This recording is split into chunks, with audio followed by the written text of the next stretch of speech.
Bonjour les Sagittaires, j'espère que vous allez bien. On va découvrir ensemble vos énergies pour la semaine du 26 juillet au 1er août. Gardez bien à l'esprit que ce sont des énergies générales, c'est comme une sorte de météo, et vous seul décidez de ce que vous en faites. Donc prenez uniquement ce qui résonne pour vous dans ce tirage, et le reste vous laissez. Je vous invite également à consulter les vidéos de votre ascendant et des autres signes de votre thème astral pour compléter ces informations. Ici, l'énergie avec laquelle vous entrez dans la semaine, ce que vous voulez cette semaine, comment vous vous sentez, la force qui vous soutient, le challenge à relever, le résultat global de votre semaine et quelques messages conseils pour finir. Et je vous montre les jeux utilisés cette semaine parce que vous me l'avez souvent demandé, donc maintenant je vais essayer de le faire systématiquement. C'est le tarot du bon karma et l'oracle des licornes. Et vous retrouvez toujours sous les vidéos, dans les descriptions, tous les liens de tous les tarots et de tous les oracles que j'utilise régulièrement. Alors, vous avez le roi de coupe, le valet de coupe, le 6 de denier, la reine d'épée, le 5 de denier et le 8 de coupe. Ça, on verra après. J'étais lancée là, à tout retourner. Alors, ok, il y a du cœur hein, déjà. Roi de coupe, valet de coupe, soit vous êtes amoureux, amoureuse de quelqu'un, soit il y a... Le cœur est vraiment présent. Vous êtes ouvert au plaisir, vous avez envie de vous faire plaisir, vous êtes attentionné, vous avez beaucoup de bienveillance, vous avez de l'intuition, vous avez le cœur ouvert, vous avez envie de partager aussi avec votre environnement. Donc c'est quand même assez sympa.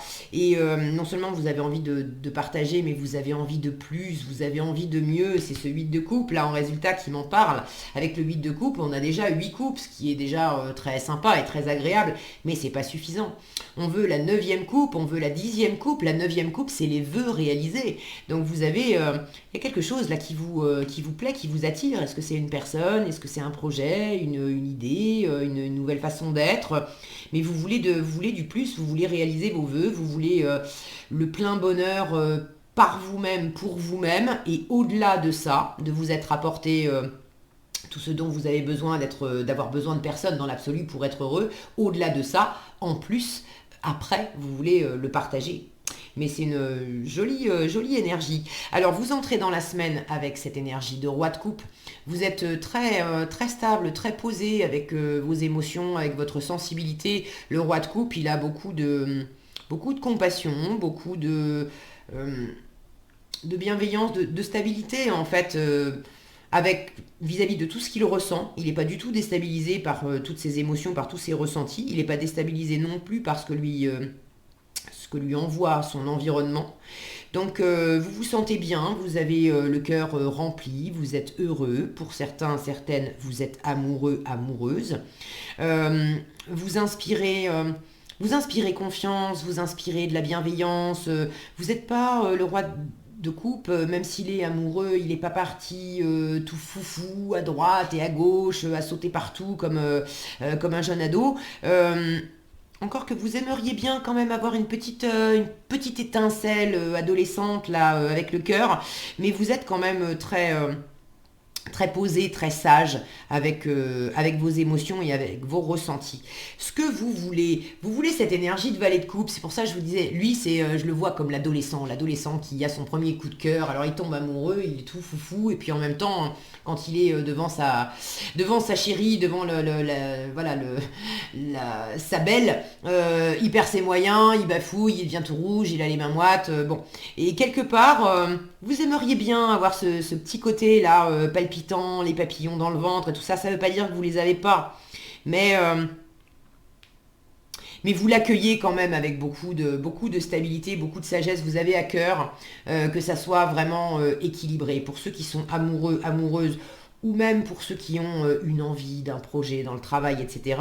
Entre le plaisir que vous prenez dans cette situation ou dans cette relation, l'envie que vous avez de pétiller, d'être inspiré, d'être créatif, d'en faire quelque chose, et puis votre état d'esprit.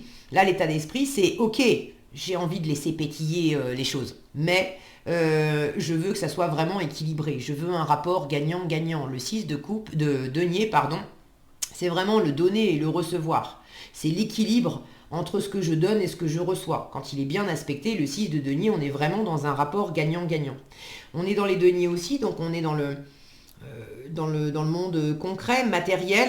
Pour certains, les émotions, c'est bien, mais vous voulez que ça reste stable, au niveau des finances, au niveau du matériel, au niveau du concret. Vous ne voulez pas faire n'importe quoi. Vous voulez être gagnant, vous voulez que l'environnement soit gagnant aussi, mais c'est quand même vous d'abord. Vous ne voulez pas faire n'importe quoi, ni pour vous, ni pour les autres.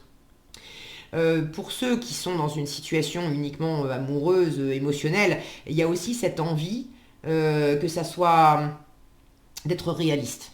J'ai envie de vibrer, j'ai envie d'être inspirée, d'être créative, de me lancer, de suivre toutes ces petites étoiles là qui s'élèvent. Je ne sais pas si je vous les ai bien montrées.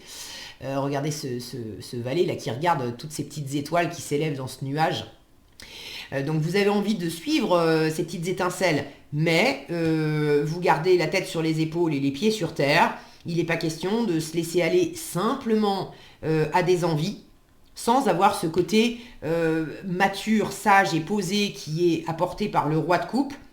Je ressens des choses, ça me fait pétiller bien, mais concrètement, qu'est-ce qui se passe dans la matière? Concrètement, qu'est-ce que j'en fais? Qu'est-ce que je peux offrir concrètement? Et qu'est-ce que je reçois concrètement? Et est-ce que c'est raccord avec ce que je ressens, avec mes envies? Donc c'est quand même très... j'ai beaucoup d'équilibre ici. Votre force. Alors votre force, c'est dans la lignée de ce que je viens de dire, c'est l'équilibre. La reine d'épée, pour moi, c'est une mini-justice.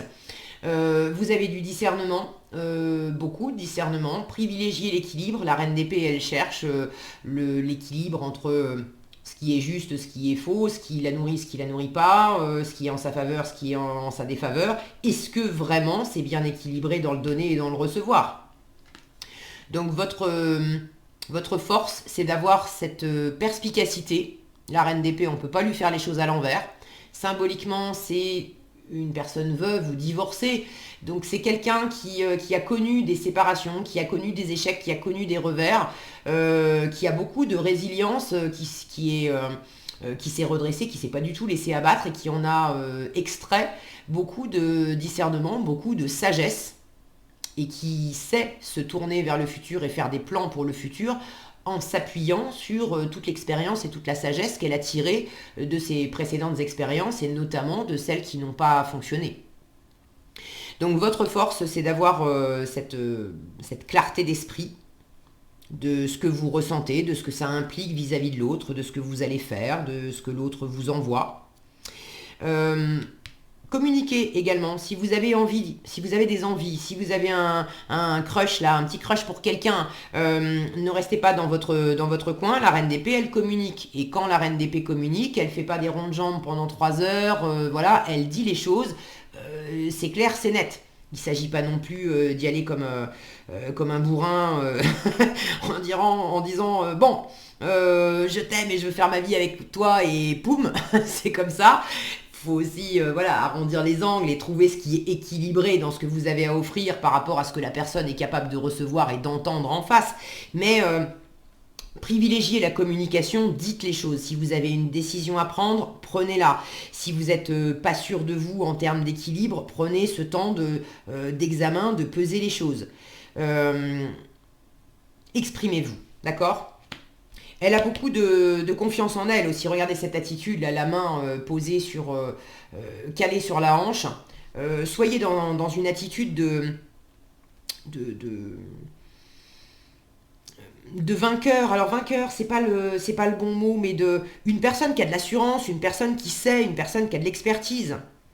Parce qu'en challenge, vous avez ce 5 de denier. Regardez ces deux personnages. Si ce personnage-là vous propose quelque chose, et que ce personnage-là vous propose exactement la même chose, vous avez envie de dire oui auquel? Je crois que la réponse, vous l'avez déjà. Celle-ci inspire plus confiance, parce que celle-là, on se dit, oh là là, elle va me claquer dans les pattes en 2 temps 3 mouvements. Là. Elle n'est pas assurée, elle a peur. Le 5 de denier, c'est l'insécurité émotionnelle, matérielle. On a peur de se prendre un râteau, on a peur de ne pas être aimé, on a peur d'être rejeté, d'être abandonné, on a peur d'être dans la misère, on a peur de manquer. Bon. Donc ne vous laissez pas abattre par ces énergies-là. Soyez au contraire sûr de vous. Dites ce que vous avez à dire. Si ça implique du matériel, du financier, et que vous avez peur que cette envie, ce projet que vous menez, là, qui vous anime, cette inspiration que vous avez, vous avez peur de ne pas gagner assez, vous avez peur que ça soit pas équilibré, vous avez peur que ça soit trop beau pour être vrai. On vous dit, pèse bien les choses et puis exprime-toi, dis ce que tu veux. Si on vous fait une proposition de boulot qui est bien alléchante, qui vous plaît bien, et vous discutez de la rémunération, si vous vous mettez dans la position du 5 de denier à pas oser dire au recruteur écoutez, moi ce boulot, vraiment, je suis motivé, j'ai envie de le faire, etc. Mais salaire net minimum, pour moi, c'est 1008.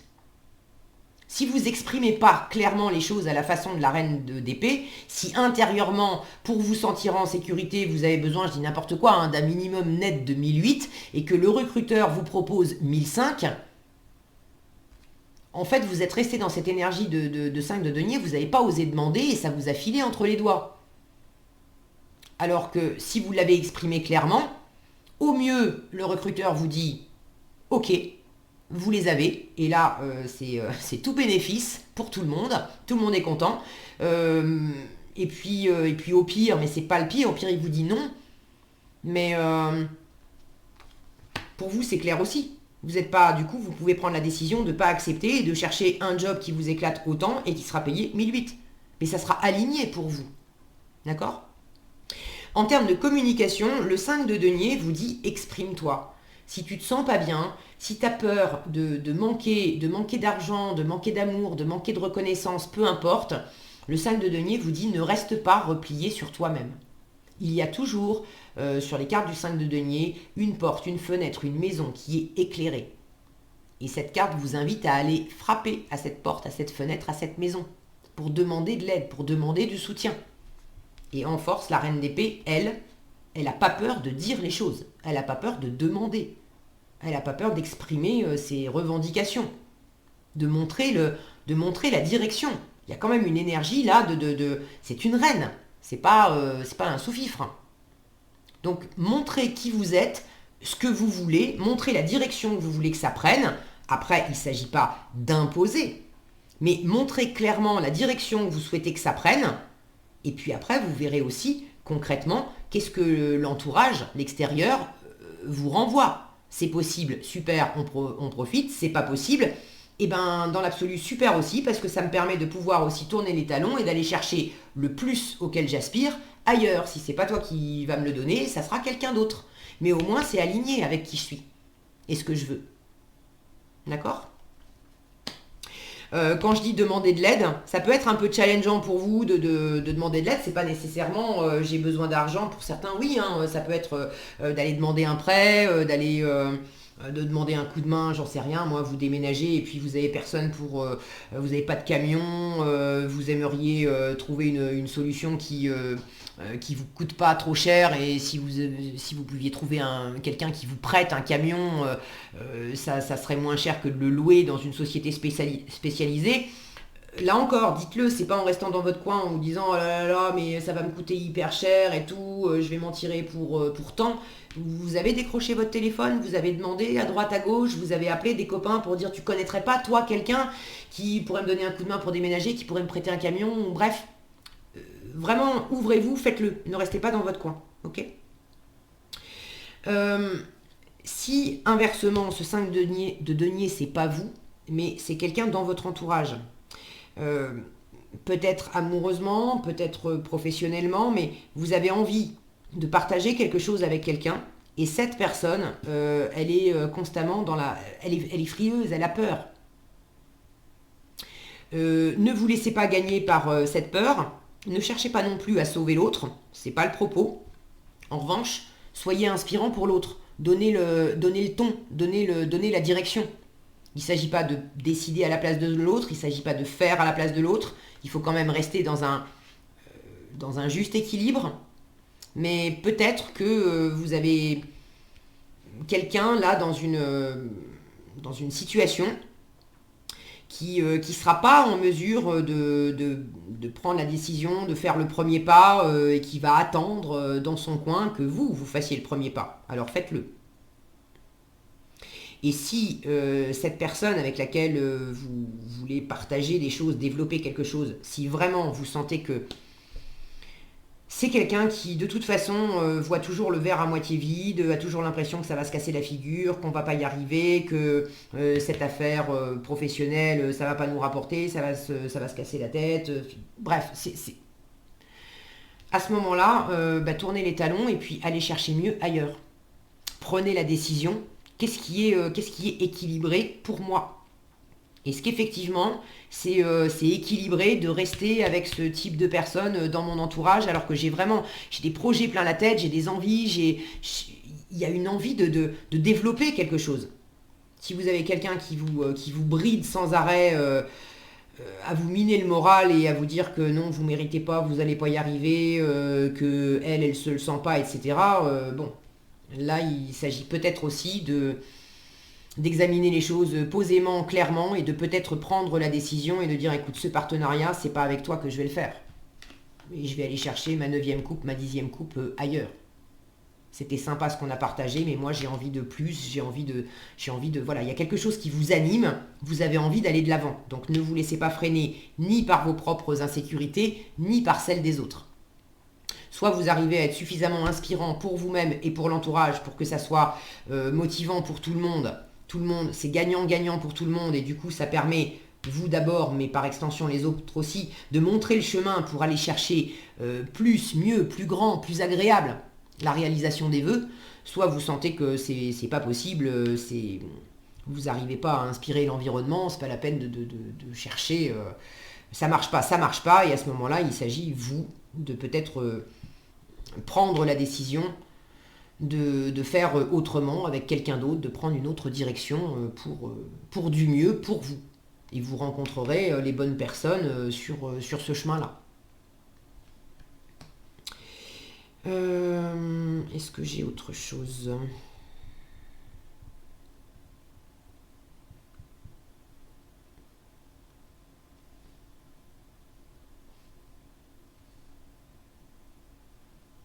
La notion de valeur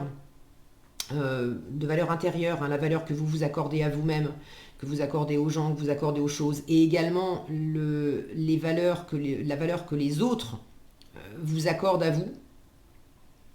C'est quand même important à partir du moment où ce sont des valeurs qu'elles vous appartiennent ou qu'elles émanent de votre environnement, à partir du moment où ce sont des valeurs qui vous soutiennent, qui sont épanouissantes. Là, on a cet arbre qui grandit, qui pousse, qui donne des fruits.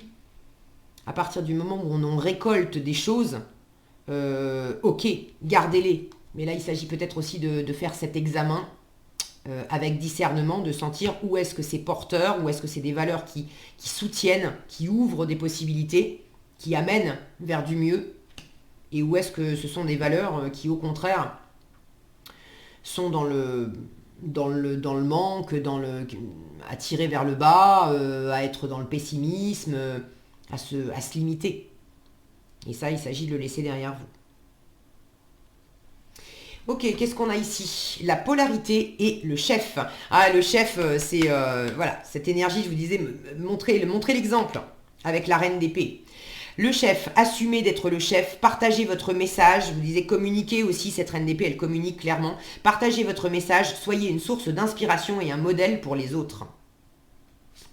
Et la polarité, intégrez votre ombre, il n'y a pas de lumière sans obscurité, comprenez la loi de la polarité. Ça peut être en vous-même par rapport à une envie, une part de vous qui veut vraiment aller de l'avant, se tirer vers le haut, et une autre part de vous qui, au contraire, se renferme et se replie. Soyez également un exemple pour vous-même. Apportez-vous à vous-même, concrètement, des choses qui vous nourrissent et qui vous expansent. Okay, mais c'est en vous mettant aussi en contact avec vos parts d'ombre et avec vos sensations de manque que ça va vous permettre de sentir avec plus de discernement quelles sont les parts de vous qui, elles, sont expansives et vous soutiennent. Voilà ce que j'avais pour vous cette semaine, les Sagittaires. J'espère que cette vidéo vous sera utile. Si elle vous a plu, je vous invite à la liker, la partager, la commenter. Et pour être averti quand je publie de nouvelles vidéos, il suffit de vous abonner et d'activer la cloche des notifications. Prenez bien soin de vous, passez une excellente semaine et je vous dis à bientôt dans un prochain tirage.